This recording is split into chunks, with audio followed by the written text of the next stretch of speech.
Okay, so this is gonna be a super heavy painting. I'm gonna be painting energy of hatred, rage, repeated disappointment, hopelessness, resentment, grief, with a dash of cynicism, or quite a full cup of it if you've been there for quite some time. Yeah, so stay here if that's what you're dealing with, if those energies are something you're navigating through. Yeah. Before I get into it, I want to say there's been a glitch in reality that caused me to not be present on the channel for quite some time. I felt inspired to create a space as an extension of this living room on school. And if you ever heard me talk about school in previous videos, forget about it. Don't. I just found out that that space is not really compatible with the energy of this channel. So if I ever mentioned it before, forget about it. The link for multidimensional intuitive painting, which I created inspired by that space as something like, oh look, I can do that, is still in the description, and you can go there and learn some nuances, I guess, about intuitive painting from my side. So that's over there. And other than that, I'm wearing the same dress that I did 2 videos ago, or 3, not sure. I haven't been here for so long that I don't remember. Because the last video got shown to nobody, I had to go manually to people and be like, hey, I have a video, because algorithm just got super confused by my presence. And so I'm wearing the same dress again. Welcome to my multidimensional living room. I'm gonna be painting an energy I wanted to say, but this is more like a multi-headed monster of an energy. It's not just one energy, it's a monster with several heads. I'm gonna be painting that and see what comes through. If this finds you in the right place at the right time, then that's great. And if it doesn't, then it might be from somebody else. So thank you for holding the space. If you really can't handle being here, then please feel free to leave, and feel free to come back when you feel ready. Thank you for supporting the channel, and please use your intuition and discernment at all times, everywhere. Not just here on the channel, but on every single channel, everywhere, wherever you walk on the planet, always. So this energy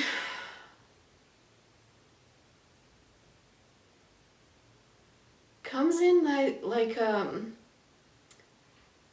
inverted cube.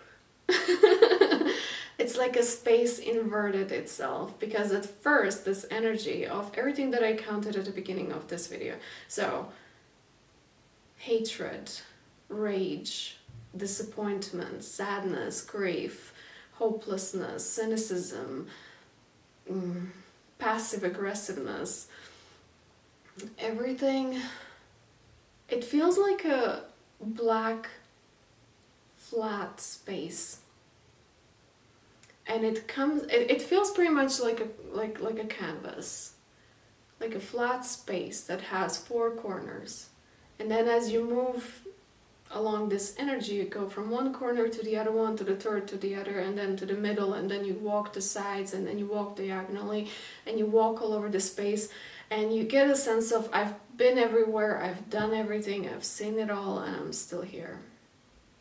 It feels like there is no way out. It feels like once when you're in it, that's it. There is no way out. And what I mean by inverted cube, maybe cube is not the best word, but I've seen it as a cube. Imagine this space of this energy being kind of 2-dimensional, and then there's like the 3rd dimension is coming up, and I gotta say it because it makes no sense, the escape from this field, from this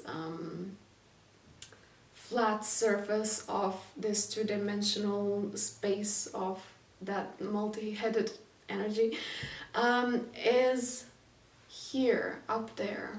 Like imagine if this painting would not be just a painting, it would have space here in the middle, and it would invert itself, and then that escape, which isn't even escape, it's more like a base, is here.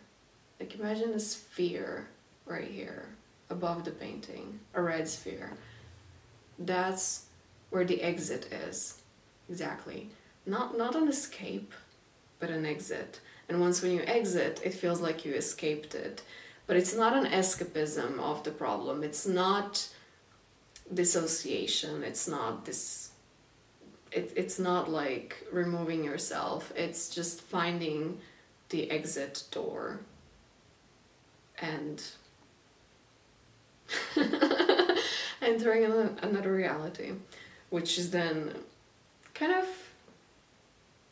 yeah, it's all over the place. It's up, it's left and right, it's multidimensional. It's going in every single possible direction, including underneath this field where you kind of feel stuck and trapped for who knows how long. So that's the first thing I'm saying. I'm gonna start by doing this.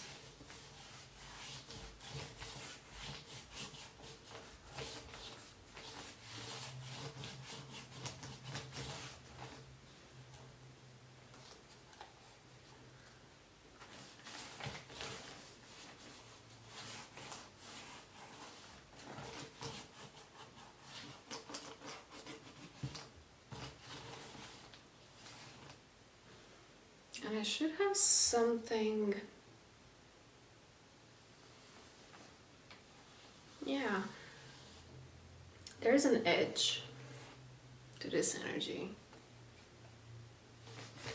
I'm seeing this energy also taking place on an edge.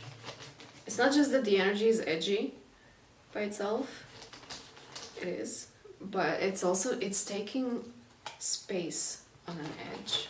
Like it lives on an edge. It brings you to the edge. And that edge is very abstract the way I see it. But I could, in order to make sense of it, I could say that it's an edge of a cliff or an edge of a building. Maybe that helps you in your imagination, but the way I'm seeing it, it's just an edge. It's a very abstract space where I'm seeing this, so here's an edge. And it's kind of like all these like multi-headed things. They take space on that edge, like an edge of a table, like here, you know. And then on that edge I'm seeing one leg firmly rooted onto the ground of the space. And that ground of the space and that one leg is, it's a space where you are centered and grounded and clear-headed. That means this is a space where you hear something like, don't go to the edge, or if you go to the edge, be careful because you may fall down. It makes sense, right? But then once you come to the edge, things really change and shift. You don't think in the same way you do when you're standing firmly on this ground. That's one dimension of it. The other dimension of it is that standing on this ground is knowing exactly who you are, not a mental construct of yourself, not who you are in this avatar temporary human experience, but knowing who you are, knowing where you come from. If you identify yourself with something you're coming from or somewhere you're coming from. I don't know, like you could translate that to yourself as knowing that you're an infinite being, or knowing that you are source energy, or knowing that you are limitless, or that part of your identity that is not defined by earthly temporary fields. It's the light being of yourself. I'm seeing this energy as something that is, it's kind of like a ball of light, like an orange ball of light, like the sun aspect of you.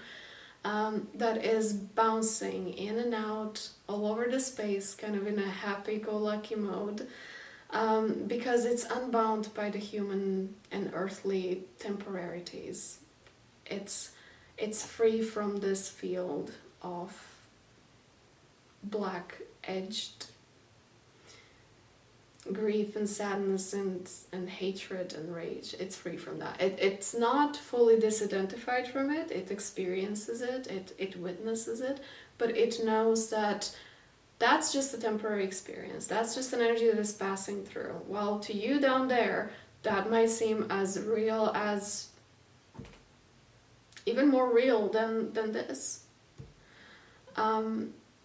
And that's what I'm saying is, like, as you're moving through this field of black, two-dimensional, stuck energy, that isn't really stuck. It is moving. It's like, it's moving within itself, but it doesn't really lead you anywhere. This orange, happy-go-lucky, childlike energy is kind of bouncing up and down, kind of giving you a glimpse that this is just temporary. And depends on where your mind is calibrated or where your inner being is calibrated, you can notice it, and you can easily remember that that's who you are, and this is just temporary. This is just like an earth, how do you say that, earth curriculum, like part of the things that you need to go through while you're on earth. But you know that ultimately you'll get back to this because this is who you are.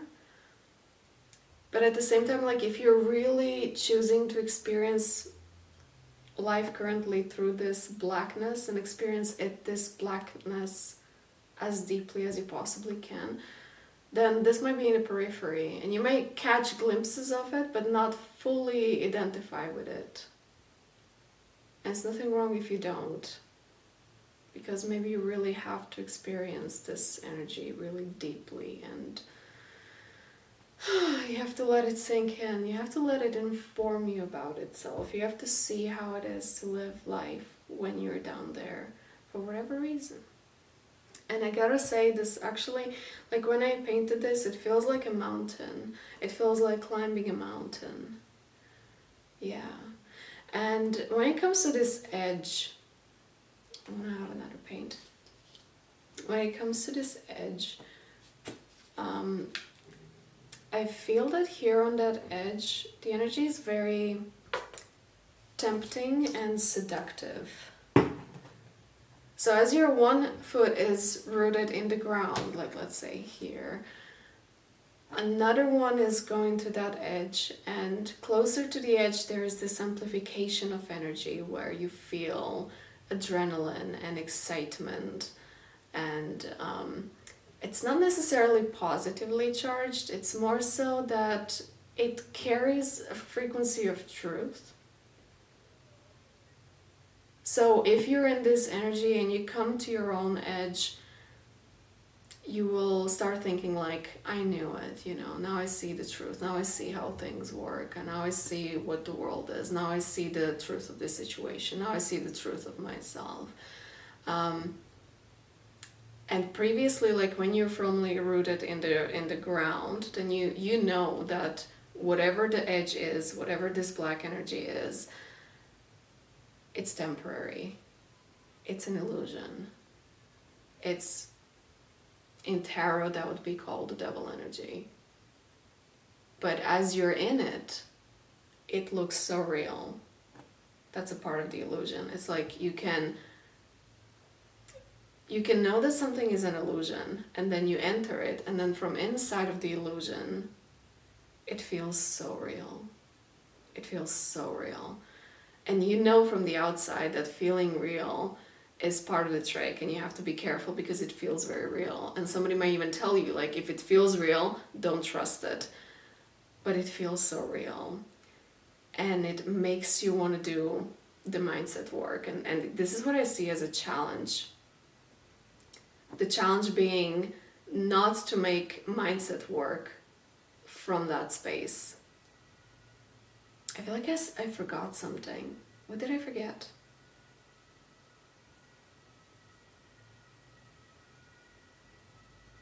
feels something important. It feels so difficult to think when there are sirens outside all the time.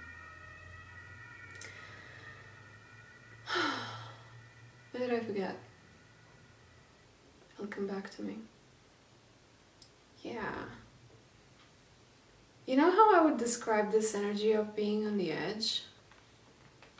It's like when you're about to enter an addiction of some sort.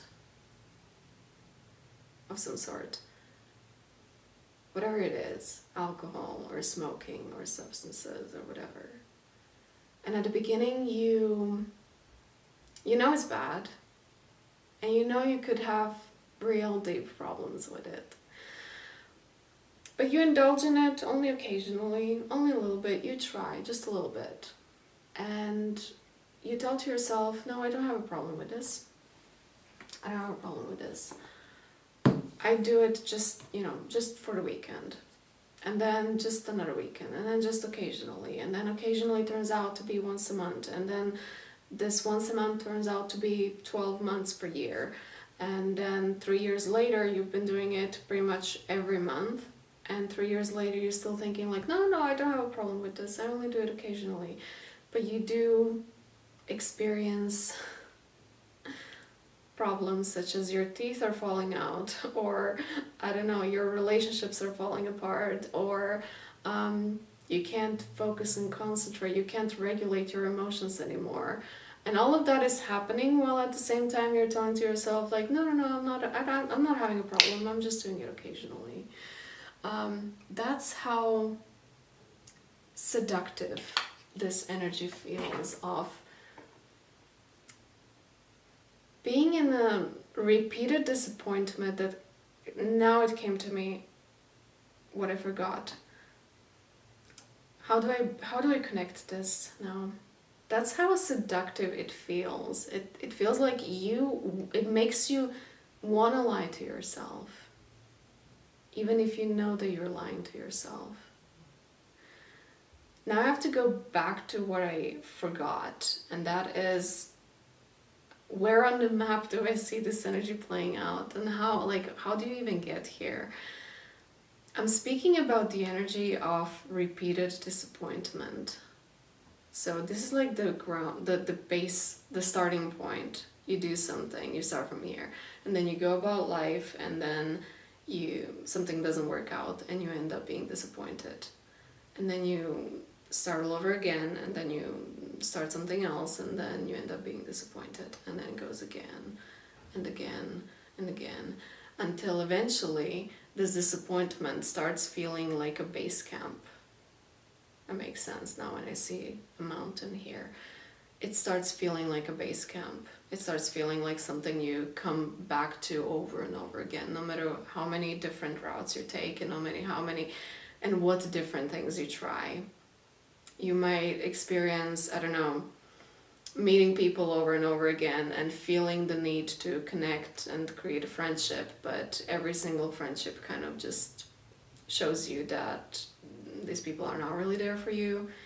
Or you might have workplace after workplace after workplace thinking like this is going to be a place where you belong, but you don't. Or it might be a person that you end up in a relationship with, and you kind of just collect failed relationships after each one, and none of them is that one that is supposed to work out for real. And this repeated disappointment, or whatever it is for you, this repeated disappointment is something that kind of feels more like yourself. After all these collected experiences, you start feeling like that is who you are. It starts feeling like that's just how it is. That's just how the world works for you. That's just your life. That's just how you are. And that's how seductive it is to be on that edge and to create all those narratives about yourself and the world. Is to go through all of these experiences and experience all the disappointment and heartbreak and hurt and all that shit. And then it's very seductive from that point to do the mindset work from there.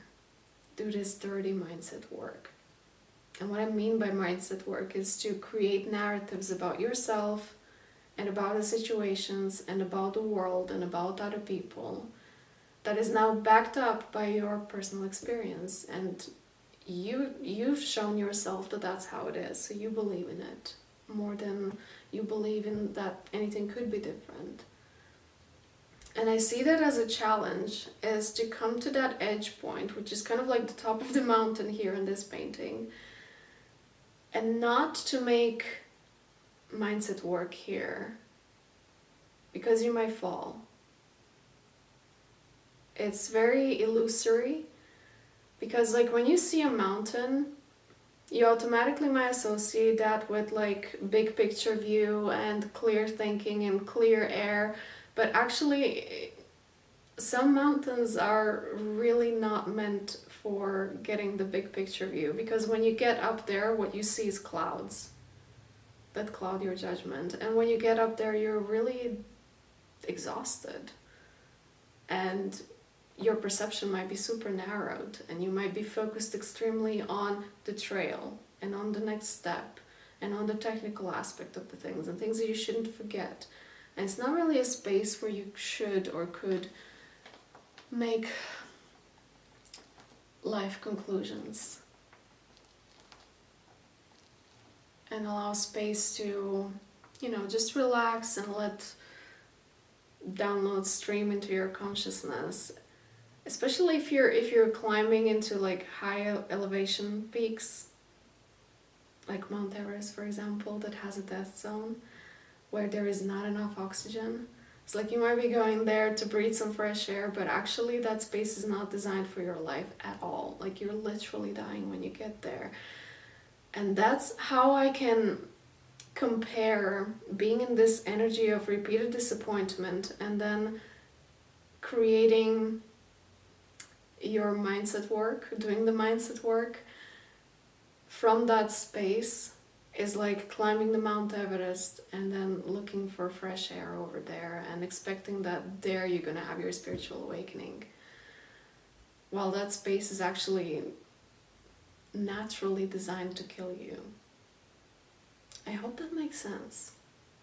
It's a very heavy energy, because I'm like when you come here again and again and again to this like repeated disappointment base camp,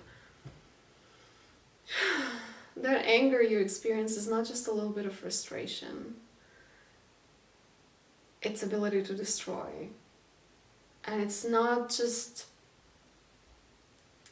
a little bit of sadness that you can easily get over with if you just invite friends for dinner and then you have a couple of glasses of wine and a nice dinner somewhere, and then you're fine the next day, or you're not fine the next day, you're hangovered and then you're fine the next day. No, I don't know, like how, you know what I mean? It's not as easily, you can't just get over it like that, because it hits you again and again and again to the point where it feels more real than anything else. And the grief part of it, I need something blue.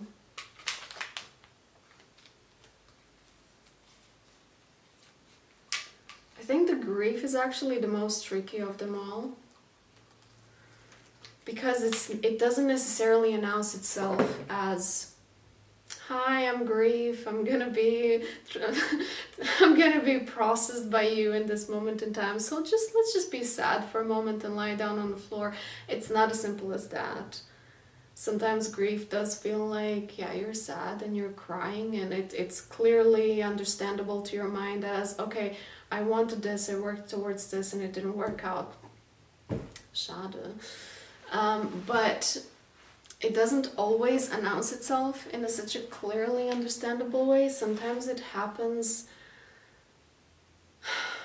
in a rather passive-aggressive towards you way, where you feel fine, you're okay, you're a little bit frustrated, maybe you're a little bit edgy, and then somebody asks you for an opinion, and you share your opinion, but in a little bit of cynical way, with like a little bit of poison inserted in it. It's like it kind of infiltrates itself into your worldview, your opinions, your micro decisions. Like maybe, I don't want to give that example. I don't want to say that because I don't want to negatively influence you. So I'm going to keep it abstract. Let's say you create an opinion and the color of that opinion is red or blue. But inside of that, like if you would cut that opinion in two and open it up, inside there would be black or something really dark gray and twisted. That's grief inside of your opinion. That might be just a little bit hard to swallow. And when you say it, you feel the fire of it, you feel the charge, and you feel like you're saying something that, you know, is true to you. Kind of like hard-earned truth, but it's true.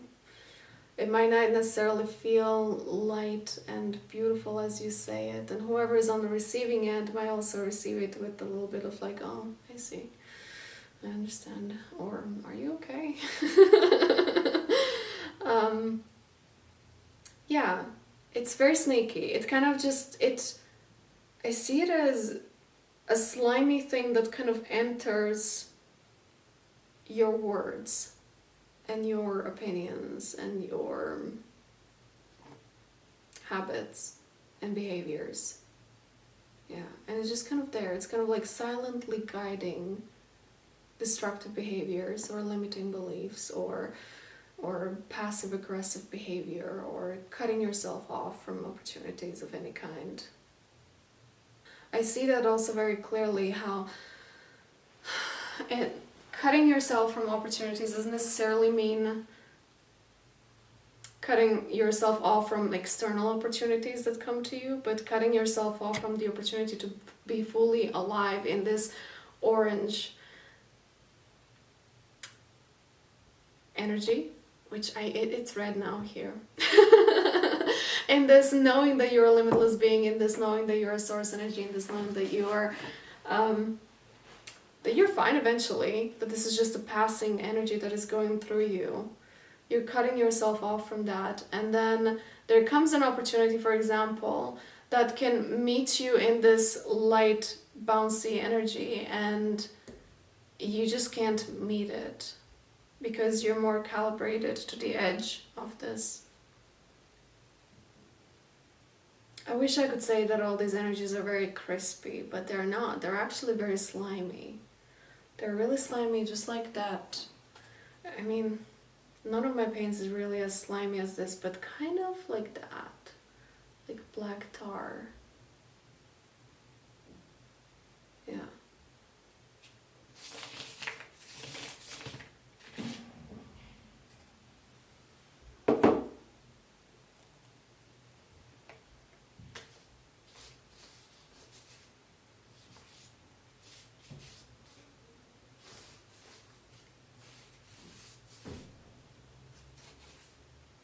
And you might be noticing the more you move through this kind of landscape of yours, as you move through it, you realize that every time when you had a chance to choose, like, do you want to see this as something that is currently temporarily in a cyclical nature moving through you, and you just allow it to move through you, and you have a choice, do you just want to let it move through you, or do you want to anchor yourself, build your identity, build your worldview, select judgments onto everything and everyone around you from that space? The more you do that, the more you anchor yourself and you become earthbound.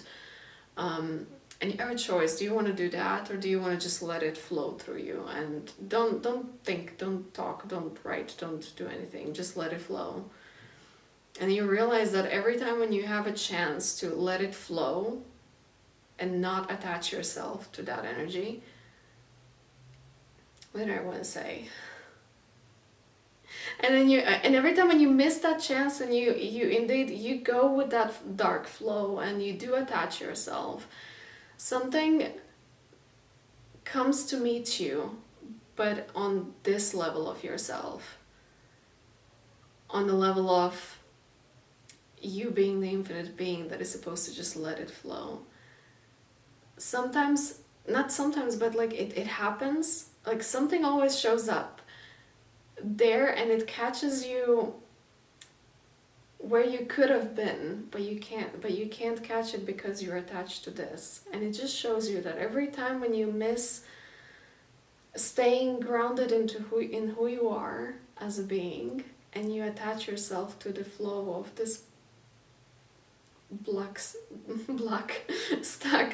energy, you lose an opportunity to be yourself here and to connect with others from that space, which is very bouncy, it's very happy, it's fun, it's flowing, it's joyful, it's sweet, it's tasty. But it's not if you're rooted down here, if you're earthbound to this. You might become increasingly aware of it, that every time when you doubt yourself and every time when you mistaking yourself for this temporary human and earthly energies, you lose. It might become more and more obvious, more and more visible. And I think that's a challenge. The challenge is to climb this mountain and not do the mindset work here. Just come up, come down, and then you have the full picture. You don't have a full picture on the top of the mountain.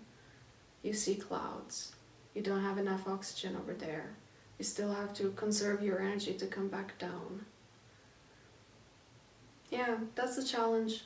The challenge is to go into this black energy but then come back down. Not stay stuck here. And I see this as a very slippery slope. It's like a very, very slippery slope. It's so easy. As I said, it's so seductive. It's so tempting to just get stuck on this.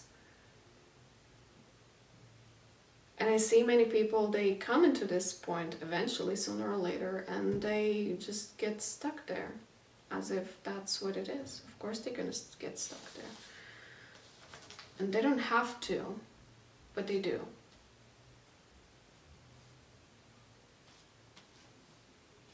And you don't have to. So I hope you won't.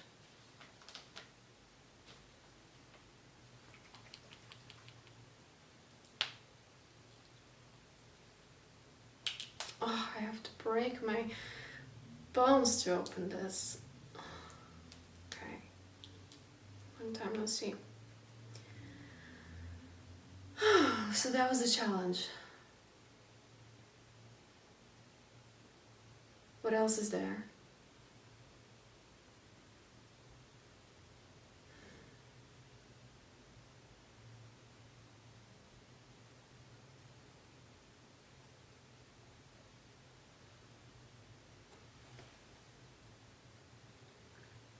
Mm-hmm. Oh, it's beautiful. I love that.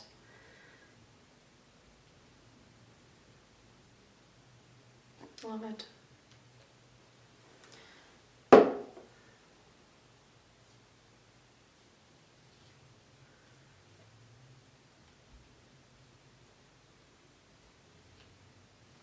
don't know what example to give for this, but I'm gonna use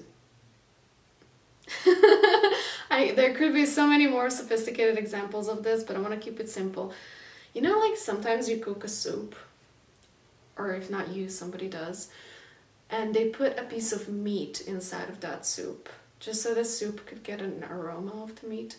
And then before the soup is finished, they remove the meat outside. And so you eat soup without meat, but the aroma of the meat remains inside. That's kind of the point of going through experiences like this that provoke all this kind of...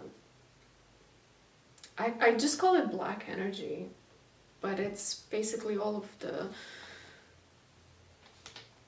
disappointment, rage, grief.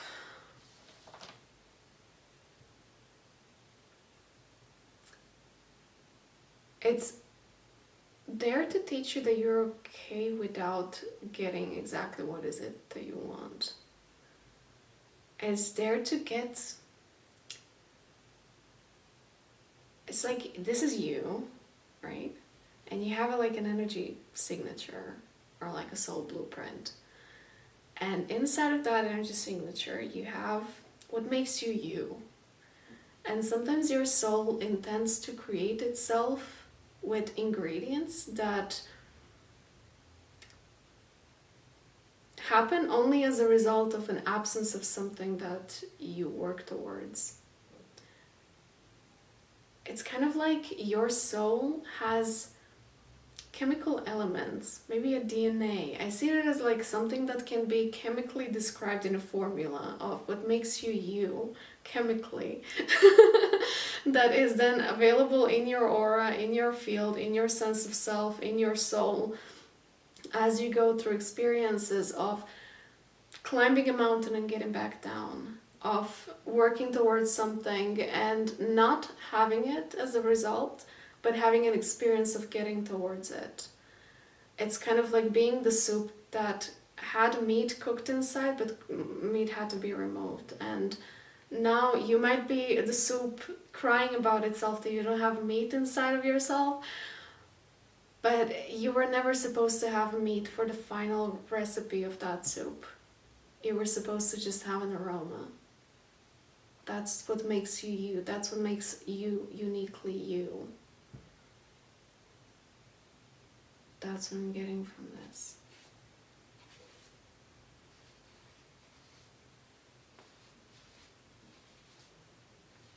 And again, I feel like I have forgotten something again. Something was there and I didn't catch it immediately. And when I did, I thought, okay, I'm gonna do it after I finish a sentence, and then it was gone. What is this?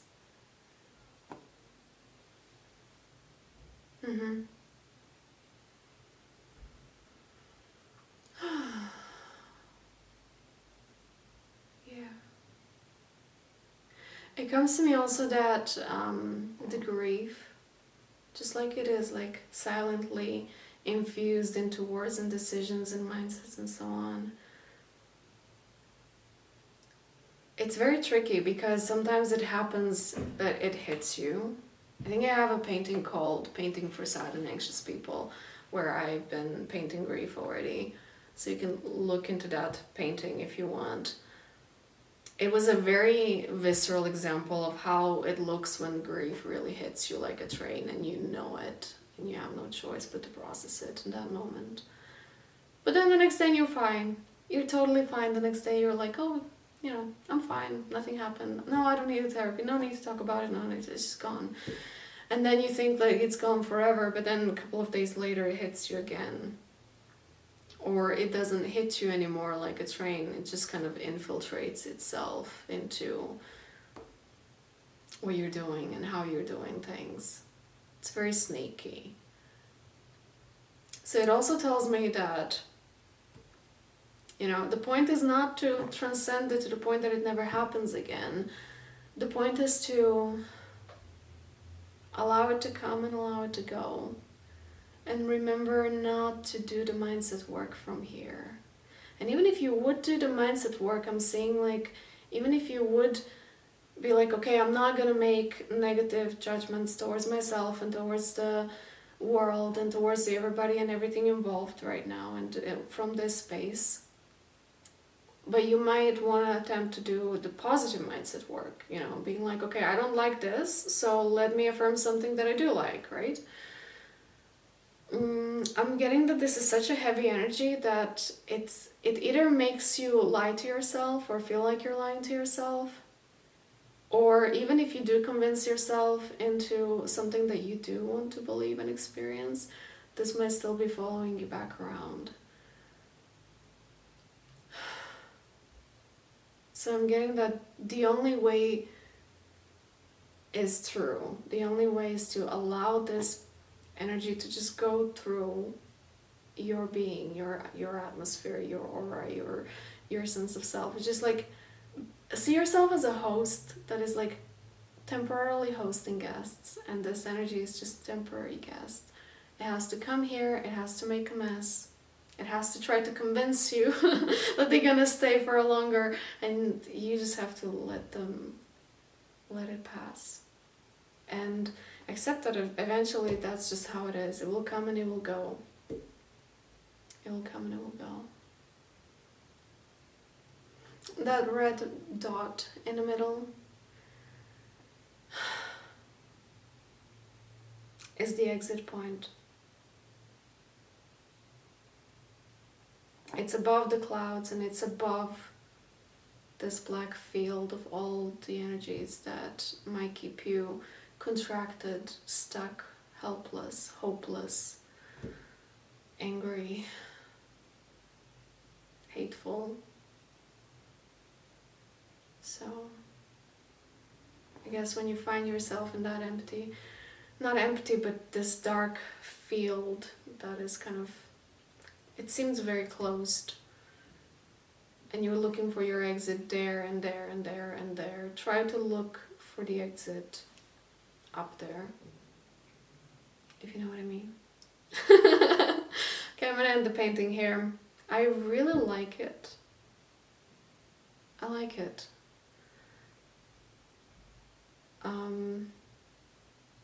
Yeah, it looks good to look at it.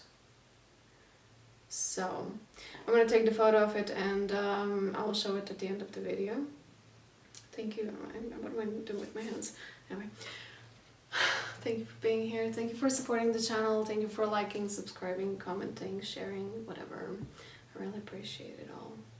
I'll see you in the next painting. Yeah, it keeps talking to me still. Like, you're fine without it. Like now when I oh my god, my legs are so full of sleep. But as I was getting up, I saw it. Like you really have to be like, whatever it is that you were working towards and it didn't work out and you end up being disappointed, it was there to teach you that it really wasn't about getting that thing. It was about you realizing that you're fine without it. And recognize yourself as such, that you're fine without it. You don't need that other thing. You're fine without it. You can still walk on the sun side of the street and enjoy yourself for being who you are, even if you didn't, even if this didn't work out the way you wanted to, the way you wanted it to.